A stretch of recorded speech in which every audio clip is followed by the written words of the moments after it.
నమస్కారం.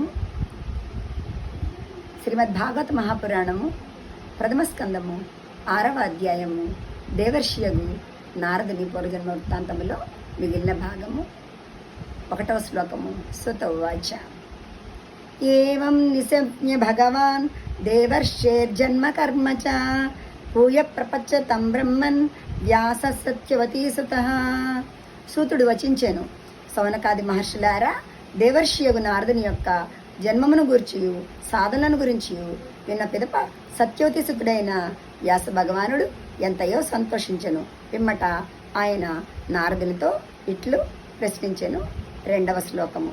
వ్యాస ఉవాచ భిక్షుభిర్వ ప్రవసితే విజ్ఞానాదేష్ట్రుభిస్తవ వర్తమానో వయస్యాద్యే తత కిమరోద్భవాన్. వ్యాసుడు ఇట్లు పలికెను, నారద మహర్షి, నీకు జ్ఞానోపదేశము చేసిన మహాత్ములు వెళ్ళిపోయిన పిదప నీవు ఏమి చేసేటివి? అప్పుడు నీ చిన్న వయసు వాడవే కదా. 3వ శ్లోకము. స్వయంభువ కయావృత్యా వర్తితంతే పరం వయః కథం చేదముదస్రాక్షీ కాలే ప్రాప్తే కలేవరం. బ్రహ్మమానసపుత్ర, నీవు మిగిలిన జీవితమును ఎట్లు గడిపితివి? అవసాన దశయందు నీవు ఈ శరీరమును ఎట్లు పరిత్యజించితివి?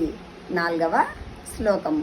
ప్రాకల్ప విషయామేతాం స్మృతిం తే సురసత్తమా నహ్యోష యవదత్కాలే ఏవం సర్వనిరాకృతి. దేవర్షి, ఈ కాలము సమస్తమును కబళించివేయను కదా, మరి పూర్వకల్పమునకు చెందిన నీ స్మృతిని ఈ కాలము ఎలా నశింపలేదు? 5వ శ్లోకము. నారద ఉవాచ భిక్షుభిర్వ ప్రవసితే విజ్ఞానాదేష్టుభిర్మమః వర్తమానో వ్యయస్యాద్యే తత ఏతకరాశం. నారదుడు ఇట్లు పలికెను, నాకు జ్ఞానోపదేశం చేసిన మహాత్ములు వెళ్ళిపోయిన సమయమున నేను చిన్నవాడనే అయినను నేను నా జీవితమును ఇట్లు గడిపితిని. ధన్యవాదములు.